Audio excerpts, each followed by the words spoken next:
Hello বন্ধুরা, আজ আমি রান্না করব ফুলকপি দিয়ে আলু মটরের তরকারি। তার জন্য বড় সাইজের একটা ফুলকপি নিয়ে নিয়েছি আর 3টা আলু আর কাঁচা মটর নিয়ে নিয়েছি। শীতের সময় ছাড়াও গরমের সময় আর বর্ষার সময় ফুলকপি পাওয়া যায়, মাত্র ওই টাইমে ফুলকপিতে পেস্টিসাইড ইউজ করা হয় আর খেতে অত ভালো লাগে না ফুলকপিগুলো খেতে। যেই ফুলকপিগুলো শীতের সময় পাওয়া যায় ওইগুলো খেতেও ভালো লাগে আর কম দামেও পাওয়া যায়। এখানে প্রথমে ফুলকপিটাকে কেটে নেব। তার জন্য একটা চাকুর সাহায্যে ফুলকপির ডাঁটগুলোকে ছাড়িয়ে নিয়েছি। তারপর চাকুর সাহায্যে আর হাতের সাহায্যে ফুলকপিটাকেও ছাড়িয়ে নিয়েছি একটা একটা করে। কপিটাকে কিন্তু ছোট ছোট করে ছাড়িয়ে নিতে হবে, কারণ বড় বড় থেকে গেলে তরকারিতে দিলে শক্ত থাকে, গলতে চায় না ভালো মতো। তার জন্য আমি এখানে ছোট ছোট করে ছাড়িয়ে নিয়েছি। তরকারিতে যে আলু পড়বে সেই আলু 3টাকে প্রথমে ছুলে নিয়েছি। তারপর আলুর মাঝখান থেকে কেটে নিয়ে ওই আলুকে ছোট ছোট কিউব শেপে কেটে নিয়েছি।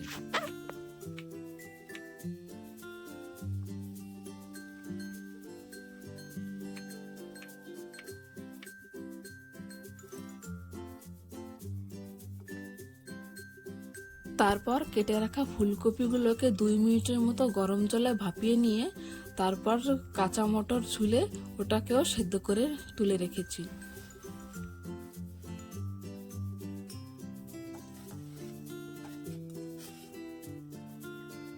এইদিকে তরকারির গ্রেভির জন্য একটা মিক্সিং জারে তাতে একটা পেঁয়াজ, রসুনের কোয়া, আদা, 2টো শুকনো লঙ্কা, একটা দালচিনি আর এলাচ দিয়ে একটু পেস্ট করে নিয়েছি।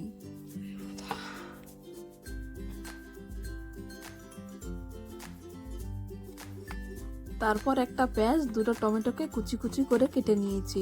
এগুলো তরকারিতে পড়বে, তার জন্য প্রথমে এগুলোকে কেটে রেডি করে রেখেছি।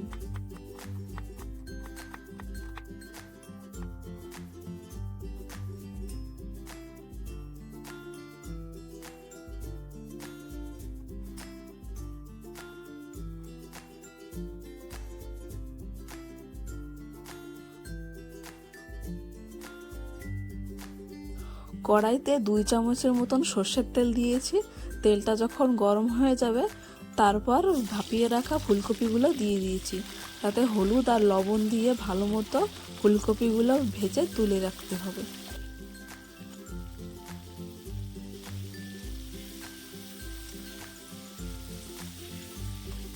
ওই তেলেই আলুগুলো হলুদ আর লবণ দিয়ে ব্রাউন করে ভেজে তুলে রাখবো।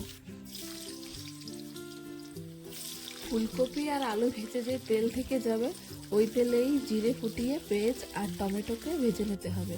আমার পেঁয়াজ আর টমেটো যে সময় হালকা ভাজা হয়ে যাবে তারপর যে আগে পেস্ট করে রেখেছিলাম সেই পেস্টটা এখানে দিয়ে দেবো।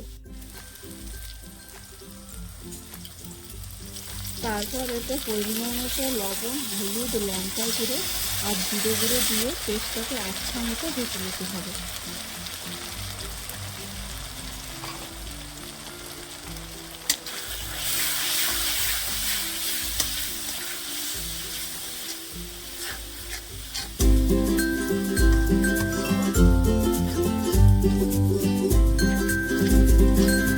মশলাটা যখন ভালো মতো ভাজা হয়ে যাবে তারপর 2 গ্লাসের মতো জল ঢেলে দিতে হবে। জলটা যখন ফুটে উঠবে তারপর ভেজে রাখা ফুলকপি, আলু আর সিদ্ধ করে রাখা কাঁচা মটর দিয়ে দিয়েছি। সবকিছু দেওয়া হয়ে যাওয়ার